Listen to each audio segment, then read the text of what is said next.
part of what got revealed to me was that both my major awakening in early December 1992, and then when I went into what I call the white hot intensity of that process, the first of those events was facilitated by a spontaneous, what you could legitimately call, based on the classic descriptions, tantric initiation in the first blush of an intimate sexual partnership, that fall of 1992. And then a year and a half or so later, in the spring of 1994, interestingly enough, in India, with my then companion, my intimate partner at the time, and this was, I feel like those relationships, which were short-lived, actually prepared me for meeting Linda later. But at that time, at Ramana Maharshi's ashram, interestingly enough, given that Ramana was a classic renounced celibate sage, and there was, I don't think, ever a hint of a whisper that he had anything else going on.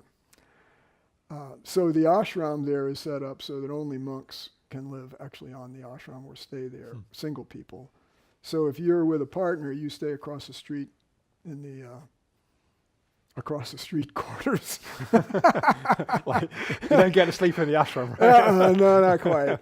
But that was where, in sexual intercourse, this white hot awakening opened up, that I had, again, to acknowledge Adida, that was part of his transmission. It came through in what was called a darshan, a moment of just looking into his eyes. And then after this other awakening, when I had left him, it dawned on me many months later, oh wow, there's something I got from him.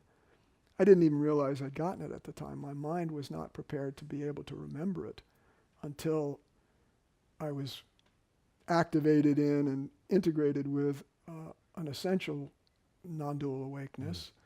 Then I realized, oh wow, there's this whole other white-hot intensity, and how do I get to that? Oh, the white-hot yoga of the heart is what I have to generate, and where am I going to go for it? I'm not going back to him as my guru. That door was closed.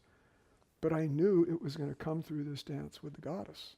So it was in intimate union that this opened up. So I would tend to be someone who would propose that there is great spiritual potential, immense, really inconceivable, in, as, and through our sexuality.